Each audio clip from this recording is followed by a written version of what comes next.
Hello students. So இந்த வீடியோவில் நம்ம என்ன பார்க்க போறோம்னா, ஸோ டிஎன்பிஎஸ்சியில் கண்டக்ட் பண்ணக்கூடிய டெக்னிக்கல் எக்ஸாம்ஸ்ல ஸோ ஜென்ரல் ஸ்டடீஸ்ல எப்படி 75+ ஆர் 70+ ஸ்கோர்ஸ் வந்து எப்படி ஸ்கோர் பண்ணலாம் அப்படிங்கிறத பார்க்க போறோம். ஸோ மோர் ஓவர் நம்ம ஸ்ரீ கிருஷ்ணா இன்ஜினியரிங் அகாடமி வந்து பார்த்தீங்கன்னா உங்களுக்கு இந்த ஜென்ரல் ஸ்டடீஸ்ல எந்த அளவுக்கு வந்து பார்ட் ரோல் பண்ணுது, ப்ளே பண்ணுது அப்படிங்கிறத இதில் நம்ம பார்க்குறோம். ஸோ நம்ம வந்து இதில் நமக்கு என்ன கொடுக்குறோம்னா, உங்களுக்கு ரெக்கார்டட் வீடியோஸும் கொடுத்துட்றோம். ஸோ அதே போல ஹேண்ட் ரிட்டன் நோட்ஸும் கொடுத்துட்றோம். ஓகேங்களா? ஸோ நீங்க இப்பதான் படிக்க ஸ்டார்ட் பண்றோம் அல்லது எக்ஸாம்ஸ் வந்துருச்சு, ஸோ அதுக்காக நான் இனிமேல் தான் ஸ்டார்ட் பண்ண போறேன், அல்லது நான் அடுத்த வருஷத்துக்கான எக்ஸாம்ஸ் வந்து நான் வந்து அப்ரோச் பண்ண போறேன் அப்படின்னாலும் உங்களுக்கு அந்த ஹேண்ட் ரிட்டன் நோட்ஸ் வந்து யூஸ்ஃபுல்லா இருக்கும். ஸோ மோர் ஓவர் நீங்க வந்துட்டு அதை ஜஸ்ட் பிரிண்ட் அவுட் எடுத்து படிச்சுக்கலாம். சரிங்களா? ஓகே. ஸோ இப்போ இந்த 70 மார்க்ஸை வந்து எடுக்கிறதுக்கு என்ன பண்ணலாம்? ஸோ ஆல்ரெடி வந்து நீங்க டெக்னிக்கலுக்கே என்ன பண்ணிருப்பீங்கன்னா, ஸோ ஒரு வாஸ்ட் கண்டென்ட் வந்து படிக்கிற மாதிரி இருந்திருக்கும். ஸோ அப்ப ஜென்ரல் ஸ்டடீஸை வந்து எப்படி காம்பாக்டா கொண்டு போறது அப்படிங்கிறத நாங்க பார்க்க போறோம். சரிங்களா? ஓகே. ஸோ இப்போ இந்த ஜென்ரல் ஸ்டடீஸ்ல வந்துட்டு ஃபர்ஸ்ட் ஜென்ரல் சயின்ஸ் இருக்கு. ஸோ அதுக்கு வந்து 5 மார்க்ஸ் அலாட் பண்ணியிருக்காங்க. ஸோ அது வந்து ரொம்ப வாஸ்டான போர்ஷன். ஸோ அதை வந்து பாத்தீங்கன்னா நம்ம எடுத்த உடனே ஒரு பெரிய வெயிட்டேஜ் கொடுத்து நீங்க பார்க்க கூடாது. ஸோ செகண்டா நமக்கு என்ன கொடுத்துருக்காங்கன்னா, இந்தியன் ஹிஸ்டரி, அதே போல இந்தியன் நேஷனல் மூவ்மெண்ட். ஸோ இப்போ இந்தியன் ஹிஸ்டரின்னு எடுத்துக்கிட்டீங்க அப்படின்னா, ஸோ ஃபர்ஸ்ட் இண்டஸ் வேலி சிவிலைசேஷன், ஸோ நெக்ஸ்ட் வந்து பாத்தீங்கன்னா குப்தாஸ், ஸோ அதுக்கப்புறம் டெல்லி சுல்தானேட், ஸோ நெக்ஸ்ட் வந்து முகல்ஸ், ஸோ அதுக்கப்புறம் வந்து பாத்தீங்கன்னா மராத்தாஸ் வருவாங்க, பாமினி கிங்டம் வருவாங்க. சரிங்களா? ஸோ அப்புறம் அதே பீரியட்ல என்ன ஆகும் அப்படின்னு பாத்தீங்கன்னா நம்மளுடைய சேரா, சோழா, பாண்டியாஸும் இருப்பாங்க. ஸோ அப்ப அதுல வந்துட்டு எந்தெந்த ஏரியாஸ்க்கு வந்து ரொம்ப இம்பார்ட்டன்ஸா கொடுத்து படிக்கணுங்கிறத ஸோ நம்மளுடைய கிளாஸஸ்ல வந்து கொடுத்துருக்கோம். ஸோ அதை உங்களுக்கு நோட்ஸாவே கொடுத்துருக்கோம். ஸோ அப்ப நீங்க அதை என்டையரா தரவு பண்ணிட்டீங்க அப்படின்னாவே 5 கொஸ்டின்ஸ்க்கு 5 கொஸ்டின்ஸ் உங்களால ஷூரா எடுக்க முடியும். ஸோ அடுத்தது இந்தியன் நேஷனல் மூவ்மெண்ட். ஸோ அப்ப இந்தியன் நேஷனல் மூவ்மெண்ட் வந்து நம்மளுடைய சுதந்திரத்துக்காக எப்படியெல்லாம் ஆரம்ப காலகட்டத்துல இருந்து பாடுபட்டுட்டு வந்தாங்க அப்படிங்கறத நம்ம அந்த சப்ஜெக்ட்ல பார்ப்போம். ஸோ அதுல வந்துட்டு ஃப்ரம் கர்நாடிக் வார்ல ஆரம்பிச்சு ஸோ அதே பீரியட்ல வந்து பாத்தீங்கன்னா நம்மளுடைய தமிழ்நாட்டுல பூலித்தேவர், வேலுநாச்சியார் அம்மையார், ஸோ அதுக்கப்புறம் வீரபாண்டிய கட்டபொம்மன், மருது சகோதரர்கள், ஸோ இவங்கெல்லாம் வந்து பாத்தீங்கன்னா ஆரம்ப காலகட்டங்கள்லயே வந்து பாத்தீங்கன்னா விடுதலைக்காக போராடி இருப்பாங்க. ஸோ அங்க வந்து நம்ம ஆரம்பிச்சு ஸோ அதுக்கப்புறம் ஈஸ்ட் இந்தியா கம்பெனி வந்து நம்ம இந்தியாவை வந்து ரூல் பண்றதுக்காக வந்திருப்பாங்க. ஸோ அவங்கள பத்தி பார்த்திருப்போம். ஸோ அதுக்கப்புறம் வந்து பாத்தீங்கன்னா 1857ல வந்துட்டு அவங்க நம்ம கிட்ட இருந்து வெளியே போயிருப்பாங்க. ஸோ அதுக்கப்புறம் பிரிட்டிஷே நம்மள ரூல் பண்ணுவாங்க. ஸோ அதே பீரியட்ல தான் என்ன வருவாருன்னா காந்தி உள்ள வருவாரு. ஸோ அவரு வந்துட்டு கடைசியில நமக்கு 1945ல சுதந்திரம் கிடைக்கிற வரைக்கும் என்னென்ன நடந்துச்சு அப்படிங்கிறத நாம வந்து ஒரு சீக்வன்ஸா கொண்டு போயிருப்போம். ஸோ உங்களுடைய நோட்ஸும் வந்து பாத்தீங்கன்னா உங்களுக்கு சீக்வன்ஸா இருக்கும். ஸோ அதை தாண்டி இதுல வந்துட்டு சில ரிலீஜியஸ் ரிஃபார்ம்ஸ் இருந்திருக்கும். ஸோ அதே போல சோசியல் ரிஃபார்ம்ஸ் இருந்திருக்கும்.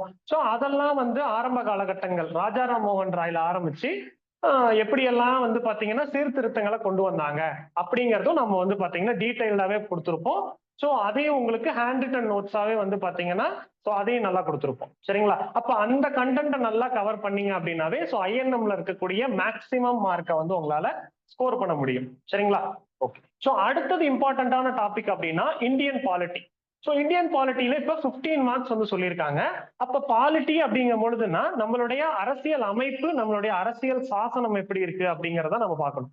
அப்ப நம்மளுடைய அரசியல் அமைப்புல வந்து பாத்தீங்கன்னா முழுக்க முழுக்க உங்களுக்கு ஆர்டிகல் பேஸ்டாவே இருக்கும். அப்ப ஆர்டிகல் பேஸ்ல first article number 1 to article number 51 வரைக்கும் வந்து பாத்தீங்கன்னா ரொம்ப ரொம்ப முக்கியமானது. சோ இந்த தடவை 15 மார்க்ஸ் கேட்கறதுனால கண்டிப்பா 2 to 3 ஆர்டிகல்ஸ் வந்து அப்கமிங் எக்ஸாம்ஸ்ல வந்து நம்ம எக்ஸ்பெக்ட் பண்ணலாம். சோ அப்புறம் அந்த ஆர்டிக்கலை தாண்டி நமக்கு வேற எல்லாம் என்ன இருக்குன்னா நம்மளுடைய சென்ட்ரல் கவர்மெண்ட்ல எப்படி கவர்னிங் சிஸ்டம் இருக்கு, ஸ்டேட் கவர்மெண்ட்ல எப்படி கவர்னிங் சிஸ்டம் இருக்கு. அப்ப சென்ட்ரல் கவர்மெண்ட்ல வந்து பாத்தீங்கன்னா எக்ஸிகியூட்டிவ் இருப்பாங்க. ஸோ நெக்ஸ்ட் லெஜிஸ்லேட்டிவ் டிபார்ட்மெண்ட் இருக்கும். ஸோ அதுக்கப்புறம் வந்து பாத்தீங்கன்னா யூனிட்டரி டிபார்ட்மெண்ட்னு சொல்லக்கூடிய இந்த ஜுடிஷியல் டிபார்ட்மெண்ட். சரிங்களா? இது ஸ்டேட் வைஸ்ல எப்படி இருக்குது, சென்ட்ரல் வைஸ்ல எப்படி இருக்கு. அப்ப ஸ்டேட்ல அது என்ன ஆர்டிகல் வருது, என்ன பார்ட்ல வருது, என்ன ஷெடியூல்ல வருது. ஸோ அதே போல ஒரு யூனியன்ல என்ன ஆர்டிகல், என்ன பார்ட், என்ன ஷெடியூல் அப்படிங்கறத நம்ம பார்த்திருப்போம். ஸோ இதை தாண்டி ஒரு சோசியலா வந்து பாத்தீங்கன்னா எப்படி வந்து ஒரு கரப்ஷனை வந்துட்டு கண்ட்ரோல் பண்றது. ஸோ இந்த மாதிரி விஷயங்கள்லாம் வந்து நம்ம பாலிட்டியில வந்து நம்ம பார்த்து கொடுத்துருக்கோம். இதுல வந்து நல்ல இம்பார்ட்டன்டான ஏரியாவை வந்து நல்ல டெப்தாவே வந்து பாத்தீங்கன்னா கொடுத்துருக்கோம். சரிங்களா? இதுல நமக்கு என் நம்பர் ஆஃப் கமிட்டிஸ் போட்டிருப்பாங்க, எலெக்ஷன் கமிஷன்ஸ் பத்தி பார்த்திருப்போம். இந்த மாதிரி நிறைய வந்து பாத்தீங்கன்னா ஸோ இதுல கண்டென்ட் கொஞ்சம் அதிகமாவே இருக்கும். ஸோ அதுல விச் இஸ் நீடட் அப்படிங்கிற அளவுக்கு வந்து பாத்தீங்கன்னா உங்களுக்கு நோட்ஸா வந்து பாத்தீங்கன்னா கொடுத்துருக்கோம். சரிங்களா? ஸோ அதுல நீங்க கண்டிப்பா நீங்க யூஸ் பண்ணிக்கிட்டீங்கன்னா அவுட் ஆஃப் 50 நீங்க ஒரு 13 கொஸ்டின்ஸே வந்து பாத்தீங்கன்னா கான்ஸ்டன்டா நீங்க அடிச்சிடலாம். ஸோ அடுத்த சப்ஜெக்ட் வந்து பாத்தீங்கன்னா Indian economy and Tamil Nadu administration. அப்ப இந்த இந்தியன் எக்கனாமி தமிழ்நாடு அட்மினிஸ்ட்ரேஷன்ல வந்து பாத்தீங்கன்னா 20 கொஸ்டின்ஸ் கேட்கறாங்க. அப்ப அந்த எக்கனாமியை பொறுத்த வரைக்கும் வந்து பாத்தீங்கன்னா உங்களுக்கு நல்லாவே தெரியும். ஸோ 5 இயர் பிளான் வந்து பாத்தீங்கன்னா ரொம்ப முக்கியமானது. ஸோ அது 5 இயர் பிளானுக்கு அப்புறம் வந்ததுதான் என்னன்னா நிதி ஆயோக். சரிங்களா? ஸோ அந்த ஏரியா வந்து பாத்தீங்கன்னா நல்லா டீடைல்டா கொடுத்துருக்கோம். ஸோ அதுக்கப்புறம் சில இம்பார்ட்டன்ட் டேர்ம்ஸ் ஆன இன்ஃபிளேஷன்ஸ்னா என்ன, டிஃப்ளேஷன்னா என்ன, ரிஃப்ளேஷன்னா என்ன, ஸ்டாக்ஃபிளேஷன்னா என்ன, ஸோ அப்ப நம்மளுடைய இந்தியன் எக்கனாமில பர் கேபிட்டா இன்கம்னா என்ன, ஸோ இந்த மாதிரி வந்து பாத்தீங்கன்னா சில டெஃபினேஷன் ஓரியன்ட், ஸோ அதுக்கு ரிலேட்டடான டேட்டாஸ் வந்து பாத்தீங்கன்னா உங்களுக்கு கிளியர் அண்ட் கிறிஸ்பா வந்து பாத்தீங்கன்னா கொடுத்துருக்கோம். ஸோ அப்புறம் இதை தாண்டி ஸோ நம்ம என்ன வேற எல்லாம் என்ன கொண்டு வந்திருக்கோம் அப்படின்னு பாத்தீங்கன்னா fiscal policy, so monetary policy. அப்போ ஒரு பேங்கிங் செக்டர் வந்து ஒரு எக்கனாமியை எப்படி எல்லாம் ரன் பண்றாங்க அப்படிங்கிறது மானிட்டரி பாலிசியில சொல்லியிருக்கோம். ஸோ அதே போல பிஸ்கல் பாலிசியில வந்துட்டு பட்ஜெட் எப்படி ஃப்ரேம் பண்றாங்க, ஸோ ஒரு கவர்மெண்ட் வந்து எப்படி செலவு பண்ணுது, எப்படி வந்து பாத்தீங்கன்னா வருமானத்தை கொண்டு வருது அப்படிங்கறதெல்லாம் வந்து பாத்தீங்கன்னா இந்த பிஸ்கல் பாலிசியில கொடுத்துருப்போம்.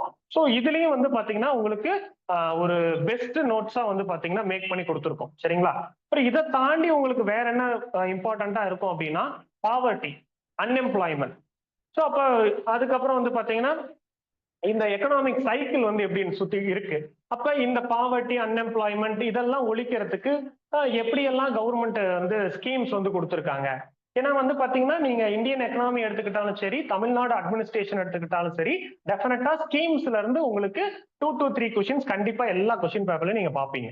சோ அப்ப உங்களுக்கு என்னென்னலாம் ரொம்ப இம்பார்ட்டன்டான ஸ்கீம்ஸோ ஸோ இது எல்லாமே வந்துட்டு உங்களுக்கு என்ன பண்ணிருக்கோம் அப்படின்னா ஸோ நோட்ஸ்ல வந்து கொடுத்துருக்கோம். சரிங்களா? ஸோ நீங்க அதை வந்து யூஸ் பண்ணிக்கலாம். ஸோ அதே போல தமிழ்நாடு அட்மினிஸ்ட்ரேஷன் எடுத்துக்கிட்டீங்க அப்படின்னா ஸோ அப்ப தமிழ்நாடு அட்மினிஸ்ட்ரேஷன் எப்ப ஃபார்ம் ஆச்சு அப்படின்னா ஸோ நம்ம நீதி கட்சி பீரியட்ல இருந்தே வந்து பாத்தீங்கன்னா ஸோ அவங்க தான் ஃபர்ஸ்ட் சிஎம் ஆயிருப்பாங்க. சரிங்களா? ஸோ அப்ப அந்த நீதி கட்சி பீரியட்ல இருந்து அதுக்கப்புறம் வந்து பாத்தீங்கன்னா பெரியார் வந்திருப்பாரு. ஸோ பெரியாருக்கு அப்புறம் அண்ணா வந்திருப்பாரு.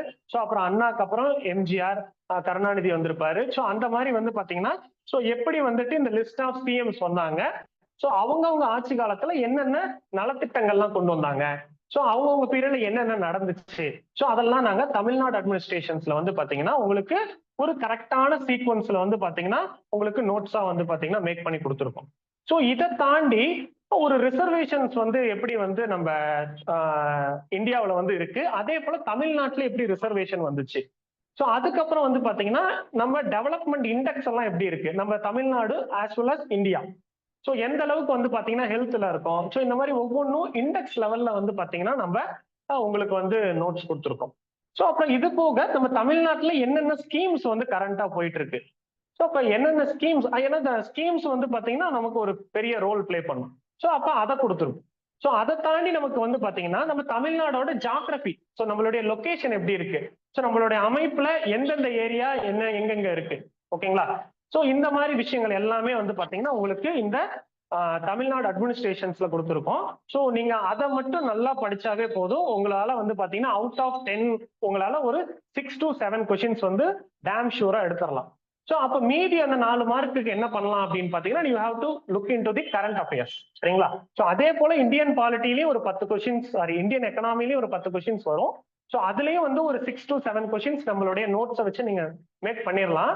பட் அந்த ரெஸ்ட் ஆஃப் த 3 கொஸ்டின்ஸ்க்கு நீங்க என்ன பண்ணணும்னா சோ கரண்டா வந்துட்டு உங்களுக்கு என்னென்ன எக்கனாமி ரிலேட்டடா இருக்கு, சோ பட்ஜெட் எப்படி போயிட்டு இருக்கு, சோ பட்ஜெட்ல எதுக்கு எவ்வளவு நிதி ஒதுக்கி இருக்காங்க, சோ இந்த மாதிரி வந்து விஷயங்களை நீங்க எடுத்துக்கிட்டீங்கன்னா அந்த 3 மார்க்ஸையும் உங்களால கவர் பண்ண முடியும். சரிங்களா? ஓகே. சோ அடுத்தது என்ன அப்படின்னு பாத்தீங்கன்னா இந்தியன் ஜியோகிராபி. சோ இந்தியன் ஜியோகிராபில ஒரு 5 கொஸ்டின்ஸ் கேட்பாங்க. சோ நமக்கு வந்து பாத்தீங்கன்னா ஜியோகிராபி ஒரு வாஸ்டான கண்டென்ட் தான். சோ நாம வந்து பாத்தீங்கன்னா நமக்கு இந்த 10th ஸ்டாண்டர்ட் ஜியோகிராபியை மட்டுமே நல்லா ஃபோக்கஸ் பண்ணி நம்ம வந்து நோட்ஸ் மேக் பண்ணியிருக்கோம். ஸோ அதே போல அதை வந்து கிளாஸாகவும் வந்து ரெக்கார்டடாகவும் நம்ம கொடுத்துருக்கோம். ஸோ நீங்க அதை வந்து நல்லா வந்து ஒர்க் பண்ணீங்கன்னாவே அவுட் ஆஃப் 5 கொஸ்டின்ஸ் நீங்க 2 to 3 கொஸ்டின்ஸ் எழுதிடலாம். ஸோ அப்போ அந்த ரெஸ்ட் ஆஃப் த கொஸ்டின்ஸ்க்கு நீங்க என்ன பண்ணணும் அப்படின்னா கரண்ட் அஃபேர்ஸ் தான் வந்து ஒர்க் பண்ணணும். ஸோ அப்போ இந்த கரண்ட் அஃபேர்ஸும் நம்ம என்ன பண்ணியிருக்கோம் அப்படின்னா நம்மளுடைய நோட்ஸ்ல வந்துட்டு மந்த்லி கரண்ட் அஃபேர்ஸ் ஃப்ரம் 2023ல இருந்து ஸோ டில் 2025 மார்ச் ஏப்ரல் வரைக்குமே வந்து பாத்தீங்கன்னா நம்ம கரண்ட் அஃபேர்ஸ் கொடுத்துருக்கோம். ஓகேங்களா? ஸோ நம்ம ஆல்ரெடி நம்மளுடைய கிளாஸஸை வந்து நீங்க பார்த்துட்டு கரண்ட் அஃபேர்ஸ் பார்த்தீங்க அப்படின்னா உங்களுக்கு வந்து பாத்தீங்கன்னா மோர் ஆர் லெஸ் உங்களுக்கு மேட்ச் ஆகும். ஸோ எடுத்த உடனே பிளைண்டா கரண்ட் அஃபேர்ஸ் படிச்சீங்க அப்படின்னா ஸோ உங்களுக்கு வந்து சீக்வன்ஸா வந்து பாத்தீங்கன்னா இருக்காது. சரிங்களா? ஸோ அப்போ உங்களுக்கு கரண்ட் அஃபேர்ஸ்லயும் நாங்க அந்த ரெஸ்ட் ஆஃப் த மார்க் எடுக்கிறதுக்கு நம்ம அங்கேயுமே கொடுத்துட்டோம். ஸோ அப்புறம் அடுத்த இம்பார்ட்டன்டானது என்ன அப்படின்னு பாத்தீங்கன்னா தமிழ்நாடு சொசைட்டி கல்ச்சர் ஹெரிட்டேஜ். ஓகேங்களா? அப்ப அந்த பார்ட் வந்து பாத்தீங்கன்னா ரொம்ப வாஸ்டான பார்ட். இதை வந்து நம்ம ரெண்டா பிரிச்சுக்கலாம். ஸோ ஒண்ணு வந்து பாத்தீங்கன்னா தமிழ் இலக்கியம், அப்ப சங்ககால இலக்கியம்ல இருந்து இக்கால இலக்கியம். ஸோ அடுத்தது வந்து பாத்தீங்கன்னா நம்ம தமிழ்நாட்டோட தொல்லியல் ஆராய்ச்சி என்னென்ன பண்றாங்க அப்படிங்கிற ஒரு பார்ட் வரும். சரிங்களா? அப்ப இது ஒரு பார்ட். ஸோ அடுத்தது ரெண்டாவது பார்ட் அப்படின்னு எடுத்துக்கிட்டீங்கன்னா நம்மளுடைய திருக்குறள். அது வந்து நம்மளுடைய இலக்கியம்ல ஒரு பார்ட் தான் திருக்குறள். அந்த திருக்குறள் வந்து பாத்தீங்கன்னா அதுல உங்களுக்கு டெஃபினட்டா ஒரு 4 கொஸ்டின் கேட்பாங்க. சரிங்களா? அப்ப இந்த பார்ட் மட்டுமே உங்களுக்கு ஒரு 10 மார்க் போயிடும். அப்ப இன்னொரு 10 மார்க் எங்க இருந்து வரும் அப்படின்னு பாத்தீங்கன்னா தமிழ்நாட்டுல இருக்கக்கூடிய நபர்களோட விடுதலை போராட்டத்தோட பங்கு என்ன, அப்போ உமன்ஸோட ரோல் என்ன, அப்ப அதை வந்து நம்ம எங்க கொடுத்துருக்கோம் அப்படின்னு பாத்தீங்கன்னா இந்தியன் நேஷனல் மூவ்மெண்ட்லயே நம்ம அங்க கொடுத்துட்டோம். சரிங்களா? நோட்ஸை வந்து அங்க மேக் பண்ணி கொடுத்துட்டோம். சோ அப்ப நீங்க செகண்ட் பார்ட்டை நல்லா தரவு பண்ணீங்க அப்படின்னாவே ஒரு 10 கொஸ்டின்ஸ் வந்து நீங்க அவுட் ஆஃப் 10க்கு ஒரு 7 to 8 கொஸ்டின்ஸ் நீங்க போட்டுடலாம்.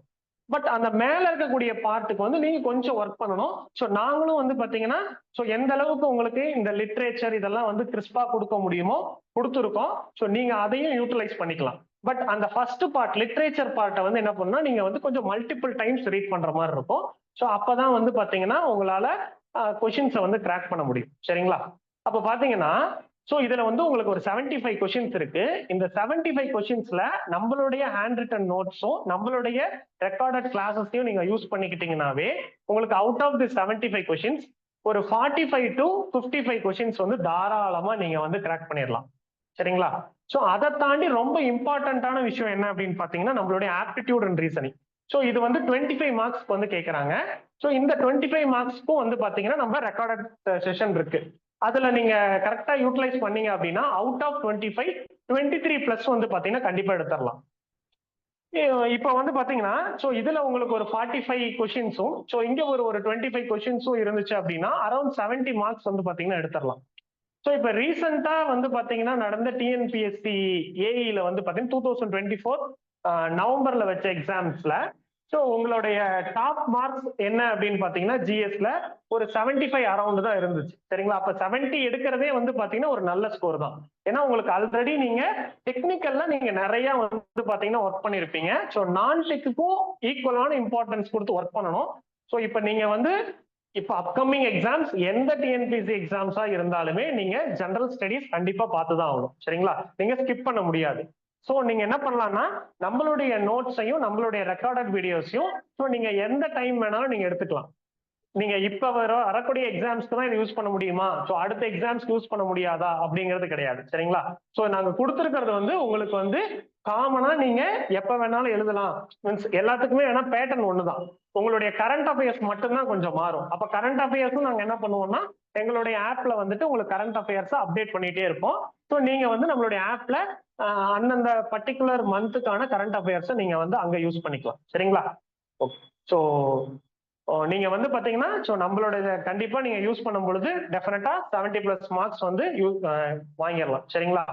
இதே இதுலதான் வந்து பாத்தீங்கன்னா படிச்சு இதுலயும் வந்து கிளியர் பண்ணிட்டு நல்ல ஸ்கோர்ல வந்துட்டு வேலைக்கும் நம்ம ஸ்டூடெண்ட்ஸ் எல்லாம் போயிருக்காங்க. அதனால வந்துட்டு இது மோஸ்ட் யூஸ்ஃபுல்லா இருக்கும். நீங்க எப்ப வேணாலும் வந்து பாத்தீங்கன்னா இதை ஆக்சஸ் பண்ற மாதிரி தான் உங்களுக்கு வந்து பாத்தீங்கன்னா கொடுத்துருக்கோம். ஜெனரல் வந்து பாத்தீங்கன்னா இயர் வைஸ் இயர் வந்து மாற போறது இல்ல. ஒரே கண்டென்ட் தான் இருக்க போகுது. ஒன்லி கரண்ட் அஃபேர்ஸ் மட்டும்தான் வந்து பாத்தீங்கன்னா உங்களுக்கு சேஞ்ச் ஆகும். அதையும் நாங்க ஆப்ல வந்து பாத்தீங்கன்னா உங்களுக்கு கொடுத்துட்றோம். சரிங்களா? I hope you will utilise this platform. இதை வச்சு வந்து பாத்தீங்கன்னா உங்களுடைய லைஃப்ல வந்து நீங்க சக்சஸ் ஆகிறதுக்கு என்னுடைய வாழ்த்துக்கள். தேங்க்யூ.